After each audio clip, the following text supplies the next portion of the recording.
ஹர்ஷினி குறிஞ்சி சொல்லு பார்ப்போம்.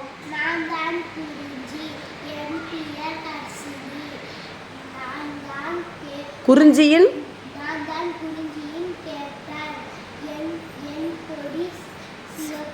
Very good. அடுத்தது முல்லை.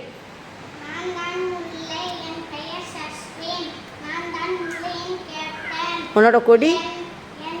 என் கொடி. Very good. அடுத்தது மருதம்.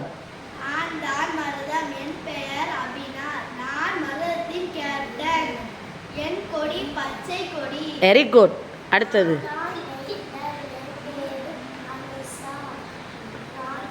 நெய்தலின்.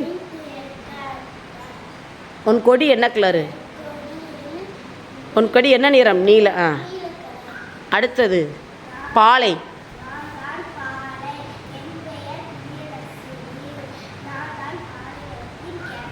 பாலைவனத்தின் கேப்டனா? ஓகே. கொடியின் நிறம் என்ன? Very good. எல்லோரும் உறுதிமொழி எடுத்துக்கிடுவோமா? Okay, thank you.